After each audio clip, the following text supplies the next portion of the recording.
રાજકોટની અંદર જ્યારે સમાચાર મળ્યા કે ભગતજી મહારાજ ધામમાં પધાર્યા છે અને રામજી ભટ્ટ પાસે બેઠા હતા, એમને શાસ્ત્રીજી મહારાજ પાસે વાત કરી કે સ્વામી, ભગતજી પૃથ્વી પરનું મંગલ હતા. આ ભગતજી મહારાજ જતા રહ્યા, આ પૃથ્વી પરનું મંગલ જતું રહ્યું, ખલાસ થઈ ગઈ વાત. એ વખતે શાસ્ત્રીજી મહારાજ બોલ્યા કે સત્પુરુષ ક્યારેય પૃથ્વી પરથી જતા જ નથી. આ શાસ્ત્રીજી મહારાજનો સિદ્ધાંત હતો. આ સંપ્રદાય સત્પુરુષના આધારે છે.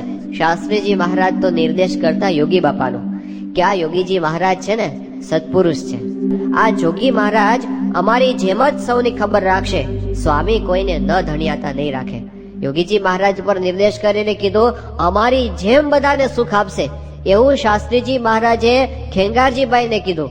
પણ આવી વાત કરવા છતાં લોકોને હજી જેમ જોઈએ એમ એની અંદર પ્રતીતિ આવતી નહોતી. તો એક વખત 1949ની સાલમાં શાસ્ત્રીજી મહારાજ જ્યારે અમદાવાદમાં હતા અને એ વખતે બબુભાઈ કોઠારી આપણી સંસ્થાના અમદાવાદના એ વખતના કોઠારી હતા, તો એમણે તો મોઢે કહી દીધું શાસ્ત્રીજી મહારાજને. એમણે કીધું કે સ્વામી, આ જોગી તો ભલા ભોળા સાધુ છે, તે તમારી પાછળ સંસ્થા ચલાવે એવો કોઈક સાધુ ઉભો કરો. એટલે કે આ જોગી મહારાજ ક્યાં હલાવે એવા છે નહીં, કોઈક સંસ્થા ચલાવે એવો કોઈક જોઈએ. એ વખતે શાસ્ત્રીજી મહારાજે કીધું કે બબુભાઈ, આ જોગી મહારાજને તમે કેવા જાણો છો? એ તો અનંત કોટી બ્રહ્માંડનો વ્યવહાર ચલાવે એવા છે. કામિલ કાબિલ સબ હુન્નર તેરે હાથ, એવા સર્વદેશી પુરુષ આ જોગી મહારાજ છે. શાસ્ત્રીજી મહારાજે કીધું તમને ભલે દેખાતું ન હોય, પણ એ પુરુષ અનંત કોટી બ્રહ્માંડનો વ્યવહાર ચલાવે એવા છે. 1950ની સાલમાં શાસ્ત્રીજી મહારાજ અમદાવાદમાં હતા અને એ વખતે રઢુના હરિભક્તો બધા તુલસીભાઈ ને એ બધા ત્યાં દર્શન કરવા માટે ગયા હતા શાસ્ત્રીજી મહારાજ પાસે. શાસ્ત્રીજી મહારાજ બીમાર હતા, તબિયત ઘણી ખરાબ હતી અને બધાને લાગતું હતું કે હવે શાસ્ત્રીજી મહારાજ દેહ રાખશે નહીં. એ વખતે હરિભક્તોએ કીધું કે સ્વામી, આપ અક્ષરધામમાં જવાનો સંકલ્પ કરો છો તો પછી અમારું શું થશે? અમારે કોને વિશે પછી અચળમતી તમારા જેવી રાખવી? અને વડતાલ વાળા તો એમ કે છે કે શાસ્ત્રીજી નહીં હોય પછી બધું પડી ભાંગશે અને છેવટે બધું વડતાલનું જ છે ને, તો એનું અમારે કેમ સમજવું? તો એ વખતે શાસ્ત્રીજી મહારાજે એકદમ હસતા હસતા કીધું, એમણે કીધું કે આ સંસ્થા શ્રીજી મહારાજની છે, તો એની ચિંતા જ શ્રીજી મહારાજને છે. આ બહુ જ મોટી સૈદ્ધાંતિક વાત શાસ્ત્રીજી મહારાજે કરી દીધી કે સંસ્થા ભગવાન ચલાવે છે, શ્રીજી મહારાજે પોતે બનાવેલી આ સંસ્થા છે અને એની ચિંતા કરનારા શ્રીજી મહારાજ પોતે છે. આપણે શું ચિંતા કરવાના? પછી શાસ્ત્રીજી મહારાજે કીધું કે આ જોગી મહારાજ છે ને, જોગી મહારાજને વિશે પતિવ્રતાની ટેક તમારે રાખવી. હું તે જોગી અને જોગી તે હું. વ્યાસજીએ સંતના જેટલા લક્ષણ ભાગવતમાં કીધા છે એમાં જો કોઈક લક્ષણ બાકી રહી ગયા હશે તો એ તમામ લક્ષણો જોગીજી મહારાજની અંદર હું જોઉં છું. આવા શાસ્ત્રીજી મહારાજે યોગી બાપાનો મહિમા કઈ અને બધાને આમ પ્રતીતિ કરાવી. પણ એ વખતે શું હતું, એકલા શાસ્ત્રીજી મહારાજ જોઈ શકતા હતા કે આ જોગી મહારાજની અંદર શું છે. બાકી આપણી તો બાહ્ય દ્રષ્ટિ કેવી રીતે ઓળખી શકે યોગીજી મહારાજને? પણ એ વખતે યોગીજી મહારાજે કાર્ય કરી બતાવ્યું. સ્થૂળ રીતે જોઈએ તો યોગીજી મહારાજ પોતે બહુ ભણેલા નહોતા, અભણ હતા. સ્થૂળ રીતે જોઈએ યોગીજી મહારાજમાં બહુ આવડત નહોતી. કોઈ એવી કોઈ સંસ્થા સંચાલન કરે એવી કોઈ મેનેજમેન્ટ પાવર એવો કોઈ એક્સ્ટ્રાઓર્ડિનરી શાસ્ત્રી યોગી બાપા જે કોઈ બતાવ્યો નહોતો. કઈ જ એમની અંદર દેખાતું નહોતું. શરીરમાં 17 લોક લઈને ફરતા હતા અને 2 સંસ્થાઓનો વિરોધ હતો. આની વચ્ચે યોગીજી મહારાજે કઈ રીતે કામ કર્યું? તો યોગીજી મહારાજે કામ કર્યું, એક જ વસ્તુ હતી, ભગવાનને અખંડ ધારણ કરીને પોતે ફરતા હતા. કામ કરનારા તો શ્રીજી મહારાજ હતા. યોગીજી મહારાજ પોતે ભગવાનને લઈને પોતે ફરતા હતા અને એટલે કોઈએ નતું ધાર્યું એવું કાર્ય યોગીજી મહારાજે કરી બતાવ્યું. બધા ચિંતા કરતા હતા, આ સંસ્થાનું શું થશે, આ સત્સંગ કેવી રીતે વધશે, બધું પડી ભાંગશે, આવી ચિંતા કરતા હતા. પણ શાસ્ત્રીજી મહારાજ ધામમાં ગયા અને યોગીજી મહારાજે સંસ્થાનું સુકાન સંભાળ્યું અને 2-4 વર્ષમાં તો યોગીજી મહારાજે સત્સંગનો જે ઉપાડ કર્યો, કોઈ કલ્પના નહોતી કરી કે આવું કામ થઈ શકશે.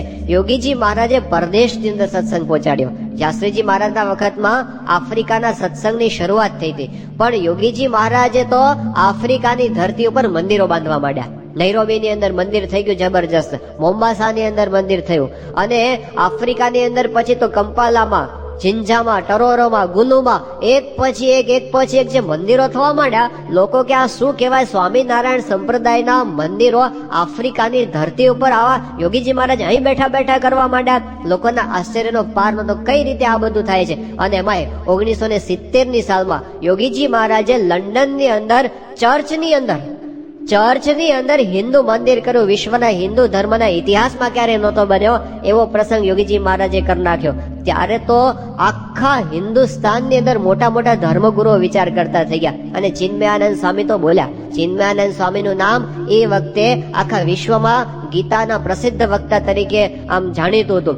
લોકો કહેતા કે ચિન્મયાનંદ સ્વામી એટલે છેક લંડન ને અમેરિકા સુધી ઇંગ્લિશમાં એમને ગીતાના પ્રવચનો કરીને બધાને પ્રભાવિત કર્યા હતા. પણ એ ચિન્મયાનંદ સાહેબ પોતે બોલ્યા કે અમે આટલા સમયથી અમેરિકા જઈએ છીએ, લંડન જઈએ છીએ, એક નાનું દેરું બનાવી શક્યા નથી. અને આ 280 વર્ષની ઉંમરે અહીં બેઠા બેઠા ત્યાં ચર્ચની અંદર હિન્દુ મંદિર બનાવી દે, કઈ રીતે આ કામ કરે છે? અને એ વખતે પોતે પ્રભાવિત થઈને બોલેલા કે ઉપનિષદની અંદર જે અનુભૂતિ છે એનું મૂર્તિમાન સ્વરૂપ એટલે આ યોગીજી મહારાજ. યોગીજી મહારાજ નો નહીં પ્રશંસા કરવા માટે, એમનો મહિમા કહેવા માટે મારી પાસે કોઈ શબ્દો નથી. એ વખતે ષણમુખાનંદ હોલમાં જે સન્માન સભા થઈ હતી, યોગી બાબા પરદેશથી આવ્યા, એ વખતે ડોક્ટરોની મનાઈ છતાં ચિન્મયાનંદ સ્વામી ખાસ યોગીજી મહારાજના દર્શન માટે એ વખતે આવ્યા હતા. અને એમણે પોતે ડોક્ટરોની મનાઈ છતાં પ્રવચન કરીને યોગી બાપાનો મહિમા કીધો હતો. તો લોકોને આમ જોતા રહી ગયા કે શું કામ કર્યું. અને એમાં યોગીજી મહારાજે આ સત્સંગ મંડળો સ્થાપ્યા. રવિવારની સભા, કોઈને ખબર નહોતી કે રવિવારની સભાની અંદર આટલું બધું દૈવત છે, કોઈને નહીં. આ વિઝન જ નહોતું. યોગીજી મહારાજની આર્ષ દ્રષ્ટિ કેટલી હતી. આજે આખા દુનિયાની અંદર આપણા સત્સંગ મંડળો, આપણી સત્સંગ પ્રવૃત્તિઓ, એનું જે માળખું આટલું સુવ્યવસ્થિત થયેલું છે, એના મૂળની અંદર પહેલો સંકલ્પ યોગીજી મહારાજનો.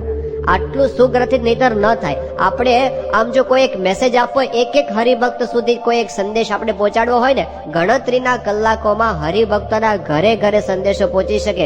આટલું વ્યવસ્થિત આપણું માળખું થઈ ગયું છે. 55,000 સ્વયંસેવકોનું સુગ્રથિત દળ આમ હિન્દુ ધર્મની અંદર એકમાત્ર બે સંસ્થા પાસે છે. પણ એ બધું કરવાના પાયાની અંદર યોગીજી મહારાજનો રવિ સભાનો સંકલ્પ એ વખતે કોઈને નહોતું સમજાતું. ત્યારે બાપાએ ચાલુ કર્યું. સત્સંગ મંડળો ગામડે ગામડે યોગી બાપાએ ચાલુ કરી દીધા. યુવક મંડળો ચાલુ કરી દીધા. બાળકોને સત્સંગમાં રસ કરતા કરી દીધા. એ બધું લોકો જતા રહી ગયા. અને એમાં યોગીજી મહારાજે જયારે યુવાનોને સાધુ કર્યા, ભણેલા ગણેલા યુવાનો. સાધુ તો કોણ થાય? 50 વટી ગયા હોય, 60 વટી ગયા હોય, દાંત પડી ગયા હોય, અને પછી હાવ ખાઈ પીને ઉતરી ગયા હોય, પછી એ સાધુ થવા માટે આવે. સંપ્રદાયમાં આવું જ ચાલતું હતું. પણ યોગીજી મહારાજે આખો નવો યુગ સંસ્થાની અંદર લાવી દીધો કે ભણેલા ગણેલા શહેરના રંગીલા યુવાન સાધુઓ આમ તરવરિયા આવે અને આ સંપ્રદાયમાં સમર્પિત થઈ જાય તો આખો સ્વામિનારાયણ સંપ્રદાય આમ જાગી ગયો. કે શું યોગીજી મહારાજે કામ કર્યું. જૂના સંપ્રદાયના મોટા મોટા સદગુરુઓ એ બધા આંખો ફાડીને જોઈ રહ્યા. એમાં હરિપ્રસાદ ચોકસી, હરિપ્રસાદ મંછારામ ચોકસી એ વડતાલ સંપ્રદાયના ટ્રસ્ટી હતા અને મુંબઈની અંદર બહુ જ મોટા એડવોકેટ હતા અને વિચક્ષણ પુરુષ. હવે એ યોગીજી મહારાજનું આ કાર્ય જોયું, એટલા પ્રભાવિત થયા. અમદાવાદની અંદર યોગીજી મહારાજના દર્શન કરવા માટે આવ્યા અને બાપાની પાસે આવ્યા અને જઈને યોગી બાપાના પગ પકડી એકદમ ગદગદ થતા બોલવા માંડ્યા કે જોગી મહારાજ, આ ઉંમરે તમે આ કામ કઈ રીતે કરી શકો છો? મને સમજાતું નથી તમે કઈ રીતે આ કામ કરો છો. અને પછી એકદમ ગદગદ થઈને પોતે બોલ્યા કે જોગી મહારાજ, તમે કોણ છો મને કહો? તમે સ્વયં સ્વામિનારાયણ ભગવાન છો કે શું? આ કોણ બોલે છે? જૂના મંદિરનો પીઢ હરિભગત જે વર્ષો સુધી ટ્રસ્ટી તરીકે રહેલો છે એ એમ બોલે છે કે તમે સ્વયં સ્વામિનારાયણ ભગવાન છો કે શું? યોગીજી મહારાજ તો એકદમ હાથ જોડી કે ના ના ના ના, અમે તો દાસ છીએ, અમે તો વાસણ ઉટકનારા છીએ, અમને કાંઈ આવડે નહીં, આ તો ગાડા હેઠે કૂતરું હાલ્યું જાય. શાસ્ત્રીજી મહારાજના પ્રતાપથી બધું થાય છે, આપણાથી શેકો પાપડ ભાંગે નહીં. પણ પેલા છોડે જ નહીં કે ના સ્વામી, આ તો તમે અલૌકિક કામ, આવું કોઈ ના કરી શકે. તમે કહો આ કઈ રીતે તમે કામ કરો છો? બહુ જ આગ્રહ કર્યો, બહુ જ આગ્રહ કર્યો. ત્યારે યોગીજી મહારાજ બોલ્યા કે સ્વામિનારાયણ ભગવાનની શક્તિ કામ કરે છે. એમનામાં રહીને કામ કરતા હતા સ્વામિનારાયણ ભગવાન. પણ બધાને આ વસ્તુની કે અનુભૂતિ થઈ કે યોગીજી મહારાજ કઈક જુદું તત્વ એમની અંદર રહેલું છે, એનાથી આ બધું કામ થાય છે. તો સ્થૂળ રીતે તો યોગી બાબા સાધારણ દેખાતા બધાને, પણ એમની પાસે એવી કઈ વિશેષતાઓ હતી તો એની વાત આપણે આજે વિચારવાના છીએ. તો 3 એવી અલૌકિક વિશેષતાઓ યોગી બાપાની અંદર હતી જેના બળથી યોગીજી મહારાજે આ કામ કર્યું. આ સંપ્રદાય કોઈ આવડતથી, કોઈ સાધનથી કે પૈસાના બળે કે સત્તાના બળે નથી વધાર્યો. પણ કયા બળથી યોગીજી મહારાજે વધાર્યો છે? તો સૌથી પહેલું બળ યોગીજી મહારાજ પાસે હતું સાધુતાનું બળ. એમની સાધુતા હાડો હાડ યોગી બાપાને આમ દર્શન કરે અને એમની સાધુતાનો અનુભવ થતો. જયારે જુનાગઢની અંદર યોગીજી મહારાજ પોતે રહેતા હતા એ વખતે તો હજી યોગીજી મહારાજ બહુ નાની ઉંમરના ઝીણા ભગત તરીકે ત્યાં બે વર્ષ જેટલું રહ્યા છે અને સાધુ થયા પછી 1-1.5 વર્ષ, બાકી વિચરણની અંદર વધારે રહ્યા છે. પણ આટલી 17 વર્ષની નાની ઉંમરે યોગીજી મહારાજ જયારે જુનાગઢની અંદર હતા ત્યારે જુનાગઢના મોટા ધુરંધર સદગુરુઓ ગુણાતીતાનંદ સ્વામીનું જેમને સેવન કરેલું એવા ગુણાતીત જ્ઞાનના પ્રખર જ્યોતિર્ધરો બધા જુનાગઢની અંદર રહેતા હતા. સદગુરુ બાલ મુકુદાસ સ્વામી, સદગુરુ યોગેશ્વરદાસ સ્વામી, સદગુરુ માધવચરણદાસ સ્વામી, સદગુરુ માધવ પ્રિયદાસ સ્વામી, સદગુરુ નારાયણદાસ સ્વામી, આ બધા ઠીમે ઠીમ જેના જીવનની અંદર કોઈ ડાઘ કાઢી શકે નહીં એટલા મહાન સદગુરુ આ બધા હતા.